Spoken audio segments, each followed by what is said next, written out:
This is the black adjustable stand with automatic dispenser. Works really well.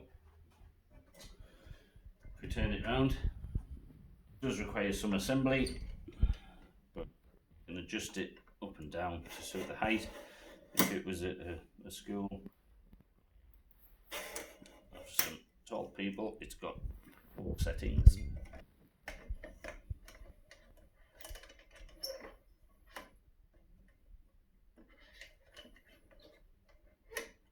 The dispenser comes with a key to change the liquid or fill the container.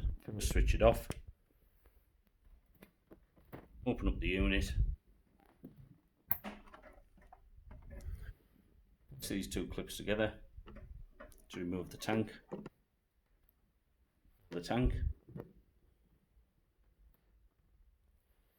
When refitting it, make sure that this is right to the bottom. Two clips back in, and it should look like this. So this plastic should sit underneath here. Put the cover back, switch the unit on, dispense.